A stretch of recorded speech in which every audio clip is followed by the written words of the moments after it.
Salut à tous, bienvenue sur JB Aubert.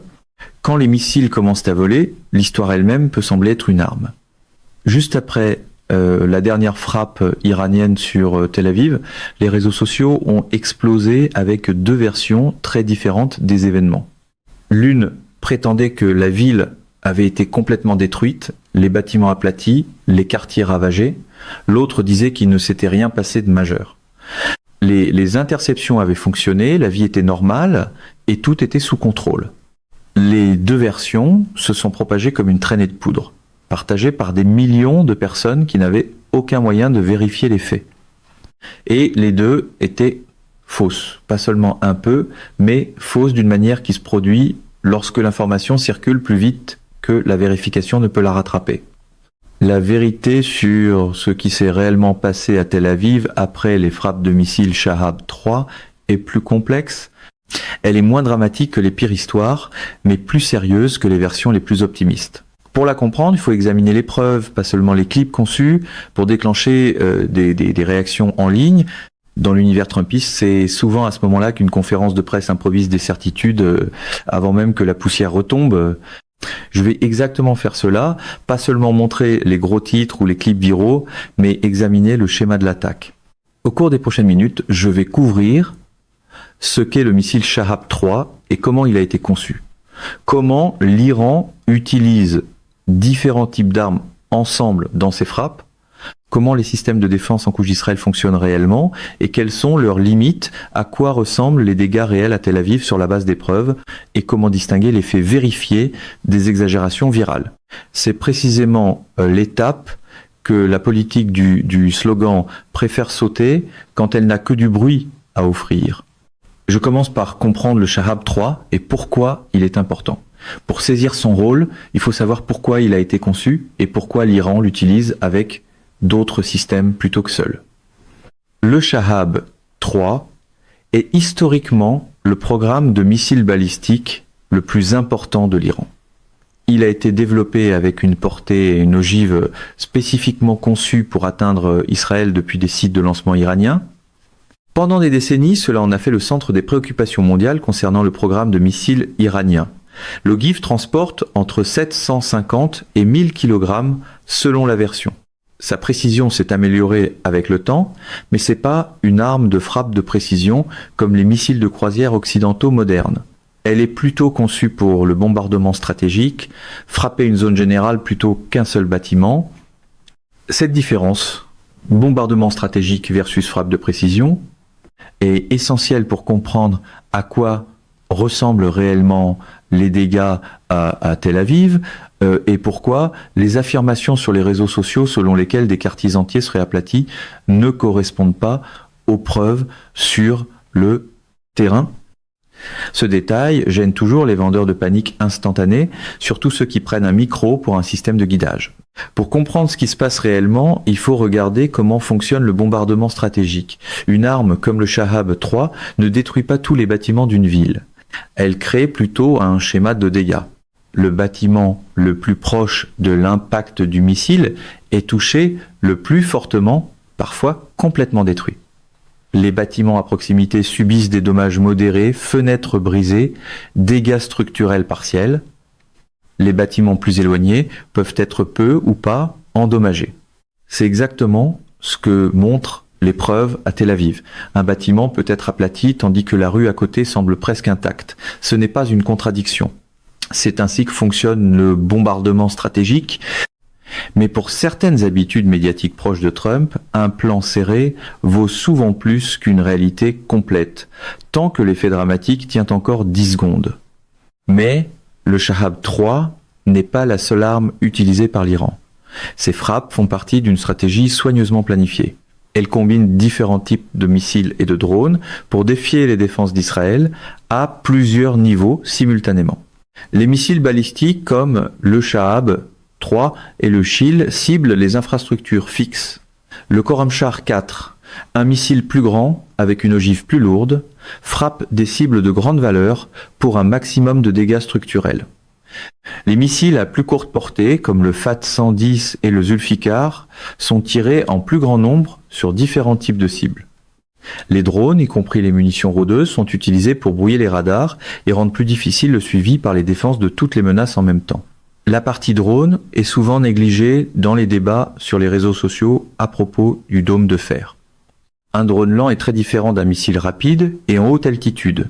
Lorsque les deux apparaissent en même temps, les systèmes de défense israéliens doivent gérer deux menaces très différentes simultanément. C'est pas un échec, c'est exactement ce que l'Iran essaie de faire. Le camp pro-Trump adore ce genre de simplification, un titre énorme, 2 nuances en moins, et tout le monde est prié d'appeler ça de la clarté. Comprendre cette stratégie combinée est donc la clé pour voir pourquoi la performance de la défense israélienne a été inégale. Ni l'idée que le dôme de fer fonctionne parfaitement, ni celle qu'il a complètement échoué n'est exacte. La vérité se situe quelque part entre les deux. Évidemment, l'entre-deux survit mal dans une politique du mégaphone où tout doit être soit un triomphe total, soit une apocalypse parfaite. Il faut clarifier certains mythes sur les systèmes de défense d'Israël, car il y a beaucoup de confusion en ligne. Le dôme de fer n'essaie pas de tirer sur chaque missile entrant. C'est pas un défaut, c'est fait exprès. Voici comment il fonctionne. Chaque projectile détecté par le radar est analysé par le système. Si un missile est prévu pour atterrir dans une zone vide, un champ ou sur l'eau, le dôme de fer ne tire pas. Il ne tire que sur les missiles qui pourraient toucher des zones peuplées. Ce genre de détails techniques résiste mal à la mise en scène trumpiste, qui préfère souvent une posture martiale à une explication utile. Cela rend le système durable, car les intercepteurs sont coûteux et tous les missiles n'ont pas besoin d'être interceptés. Même lorsqu'un missile est ciblé, aucun système de défense n'est parfait. Certains missiles passent encore. Les dégâts à Tel Aviv proviennent surtout de ces cas. Pas parce que tout le système a échoué. La défense d'Israël ne se limite pas au dôme de fer, elle est en couche. David Sling gère les missiles de moyenne à longue portée que le dôme de fer n'est pas conçu pour intercepter. ARA intercepte les missiles longues portés en altitude dès le début de leur trajectoire. Ces couches se chevauchent, mais ce chevauchement ne signifie pas qu'elles sont impénétrables. Si un missile passe une couche, il peut encore affronter une autre, mais il n'est pas garanti d'être stoppé. Le Shahab 3 a été développé en tenant compte de cette défense en couche, ce qui en fait un défi sérieux. La réalité est moins photogénique qu'un slogan, ce qui explique pourquoi elle séduit rarement les amateurs de conférences de presse musclées. Sur le terrain à Tel Aviv, les preuves correspondent à ce que l'on attend d'une campagne de bombardement stratégique. Dégâts sévères au point d'impact, bâtiments partiellement ou complètement détruits, dégâts modérés dans les zones proches, fenêtres brisées, façades endommagées. Les zones plus éloignées restent majoritairement intactes, routes utilisables, hôpitaux fonctionnels, électricité en grande partie disponible. La vie est perturbée, mais la ville ne s'effondre pas. Les services d'urgence fonctionnent, les écoles et les transports sont affectés, mais la ville continue de fonctionner. Les sirènes répétées et le fait de se mettre à l'abri créent des contraintes psychologiques et pratiques. Les habitants doivent interrompre leur routine quotidienne à chaque alerte. Ces interruptions s'accumulent et rendent la vie difficile, même si la ville elle-même n'est pas détruite physiquement. Tel Aviv se situe dans une sorte de zone intermédiaire, ni détruite, ni normale. Cette complexité est facile à manquer lorsque les clips viraux se concentrent sur un extrême ou l'autre. Chez les Trumpistes, un clip de 7 secondes suffit souvent à fabriquer une certitude de 7 jours.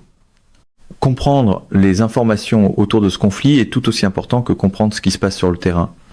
La plupart des gens voient la situation à travers des vidéos virales et des publications sur les réseaux sociaux, pas à travers des rapports vérifiés. La désinformation suit un schéma prévisible. Des clips de zones sévèrement endommagées sont montrés comme s'ils représentaient toute la ville, une seule rue intacte est utilisée pour prétendre que rien ne se passe. Les deux approches omettent un contexte important. Et sans contexte, la propagande respire beaucoup mieux. Les dégâts au point d'impact sont réels. Les zones plus larges de la ville qui fonctionnent encore sont réelles. Ignorer l'un ou l'autre crée une image déformée. La clé est de distinguer ce qu'un clip montre vraiment de ce qu'on prétend qu'il montre.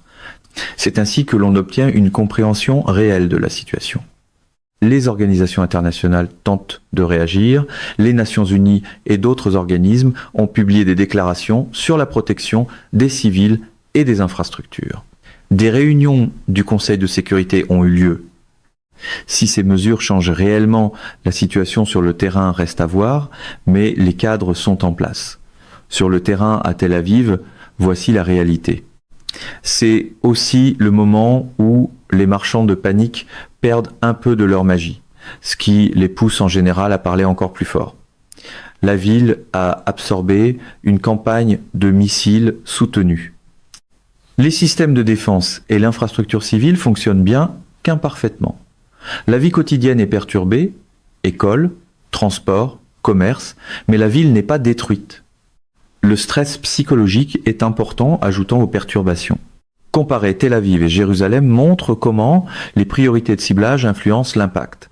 Tel Aviv, centre économique et démographique, a subi des frappes plus intenses. Jérusalem, avec sa signification symbolique et internationale, a connu des impacts moins fréquents et moins intenses. Le point clé est que les décisions des gouvernements, des organisations et des citoyens devront se baser sur les faits, pas sur des clips viraux conçus pour provoquer des émotions. Pour la politique du slogan façon Trump, c'est toujours un problème. Les faits ont la mauvaise habitude de rester debout après le départ des caméras. Les missiles sont réels, les dégâts sont réels, les perturbations sont réelles, mais la ville est toujours là. Mesdames et messieurs, notre émission d'aujourd'hui s'arrête ici. Nous vous invitons à partager votre avis personnel dans la section des commentaires ci-dessous. JB Aubert vous salue et vous donne rendez-vous très bientôt.